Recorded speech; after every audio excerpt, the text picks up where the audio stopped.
Assalamualaikum warahmatullahi wabarakatuh. Bismillahi wassalatu wassalamu ala rasulillah wa ala alihi wa sahbihi wa mawalah. Amma ba'd. Ikhwati fillah rahimakumullah. Pada pertemuan kali ini kita akan membahas mengenai tafsir surat An-Nas. Dan sebelum itu kita membahas terlebih dahulu hal-hal yang berkenaan dengan surat ini. Di antaranya adalah namanya. Surat ini disebut dengan sebutan Mu'awwizatain bersama dengan surat Al-Falaq karena dua surat ini yang menuntun pembacanya untuk meminta perlindungan kepada Allah Jalla wa'ala. Lalu kemudian surat ini termasuk surat Madaniyah. Apa itu surat Madaniyah? Yaitu surat yang diturunkan setelah Nabi Shallallahu Alaihi Wasallam hijrah ke Madinah. Adapun sebaliknya, surat Makkiyah adalah surat yang diturunkan sebelum hijrahnya beliau ke Madinah. Dan inilah definisi yang paling masyhur dan paling kuat mengenai definisi keduanya, sebagaimana yang dijelaskan oleh Imam Az-Zarkashi dalam kitab Al-Burhan fi Ulumil Quran. Ikhwati fillah rahimakumullah. Sekarang kita bahas tafsiran surat ini. Ketiga ayat yang pertama dalam surat ini menjelaskan sebagian dari sifat-sifat Allah Subhanahu wa taala yang mempresentasikan macam-macam ketauhidan. Yang pertama adalah Qul a'udzu birabbin nas. Katakanlah, aku berlindung kepada Tuhan yang memelihara dan menguasai manusia. Ayat ini mengandung tauhid rububiyah, yaitu mengesahkan Allah dengan meyakini bahwa Allah yang menciptakan seluruh makhluknya, mengatur mereka, memberikan rezeki, dan lain sebagainya yang menjadi kekhususan Allah Subhanahu wa ta'ala.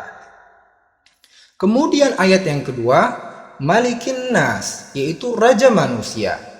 Ayat ini mengandung tauhid asma dan sifat, yaitu menetapkan nama-nama dan sifat-sifat untuk Allah Subhanahu wa ta'ala sesuai dengan yang telah ditetapkan oleh Allah untuk dirinya, maupun yang telah ditetapkan oleh Rasulullah Sallallahu Alaihi Wasallam, serta meniadakan kekurangan-kekurangan dan aib-aib yang ditiadakan oleh Allah terhadap dirinya dan apa yang ditiadakan oleh Rasulullah Sallallahu Alaihi Wasallam. Kemudian yang ketiga, ilahin nas, yaitu sembahan manusia. Ayat ini mengandung tauhid uluhiyah, yaitu mengesahkan Allah Ta'ala dengan hanya beribadah kepadanya. Inilah tiga ayat pertama yang menjelaskan ketauhidan.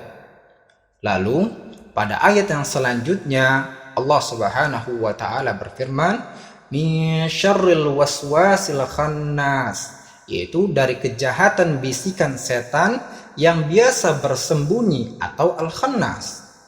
Pertanyaannya, apa definisi al-khannas? Wa qala Sa'id bin Jubair Ani bin Abbas fi qawlihi al-waswasil khannas qal, Sa'id bin Jubair berkata, dari Abdullah bin Abbas berkata tentang al-waswasil khannas, yaitu asyaitanu jathimun ala qalbi bani Adam, bahwasanya setan bercokol di atas hati anak Adam. Fa idza saha wa ghafala waswasa, maka apabila ia lupa dan lalai kepada Allah Subhanahu wa taala, setan pun mulai menggodanya. Fa idza dzakarallah khanasa, dan apabila ia ingat kepada Allah Subhanahu wa taala dengan keimanan yang begitu kuat, maka setan itu bersembunyi. Dan Rasulullah Shallallahu Alaihi Wasallam juga telah mengabarkan bahwasanya setiap manusia memiliki jin yang berusaha untuk menjauhkannya dari kebenaran, dan jin ini yang disebut dengan qarin. Sebagaimana sabda Rasulullah Shallallahu Alaihi Wasallam, ma minkum min ahadin illa qad ukila bihi qarinuhu, tiada seorang pun dari kamu melainkan telah ditugaskan terhadapnya qarin, teman setan yang mendampinginya. Mereka bertanya, para sahabat bertanya, termasuk engkau ya Rasulullah? Beliau pun menjawab, na'am, illa anna Allah a'anani alaihi fa aslama. Hanya saja Allah Subhanahu wa taala membantuku dalam menghadapinya, akhirnya ia masuk Islam. Fala ya'muruni illa bi khair. Maka ia tidak memerintahkan kepadaku kecuali hanya kebaikan. Lalu pada ayat yang selanjutnya, alladzi yuwaswisu fi sudurin nas, yang membisikkan kejahatan ke dalam dada manusia. Dijelaskan dalam hadis Rasulullah sallallahu alaihi wasallam dari Anas tentang kisah kunjungan Sofiyah kepada Nabi sallallahu alaihi wasallam yang saat itu sedang iktikaf. Lalu beliau keluar bersamanya di malam hari untuk menghantarkannya pulang ke rumahnya. Kemudian Nabi Shallallahu Alaihi Wasallam bertemu dengan dua orang laki-laki dari kalangan Ansor. Di saat melihat Nabi Shallallahu Alaihi Wasallam, bergegaslah keduanya pergi dengan cepat. Maka Rasulullah Shallallahu Alaihi Wasallam bersabda, "Ala rislikuma, innaha Safiyah bintu Huyai." Pelan-pelanlah kalian berdua. Sesungguhnya ia adalah Safiyah binti Huyai. Maka keduanya pun berkata, Subhanallah, ya Rasulullah, kami tidak mungkin berpikir yang buruk tentangmu. Maka Rasulullah Shallallahu Alaihi Wasallam pun bersabda, Inna syaitana yajri min ibni Adam majrad dam. Sesungguhnya setan itu mengalir ke dalam tubuh anak Adam melalui aliran darahnya. Wa inni khasyitu an yaqdhifa fi qulubikuma syai'an aw qala syarra. Dan sesungguhnya aku merasa khawatir bila dilemparkan sesuatu atau prasangka buruk ke dalam hati kalian berdua. Jadi syaitan tidak henti-hentinya untuk berusaha memalingkan manusia dari jalan kebenaran. Kemudian pada ayat yang terakhir, minal jinnati wan nas, dari golongan jin dan manusia.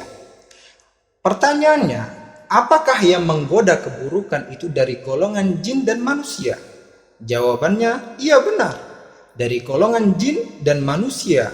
Sebagaimana firman Allah Subhanahu wa taala, "Wa kadzalika ja'alna likulli nabiyyin aduwwan syayatinal insi wal jinni yuhi ba'duhum ila ba'din zukhrufal qawli ghurura."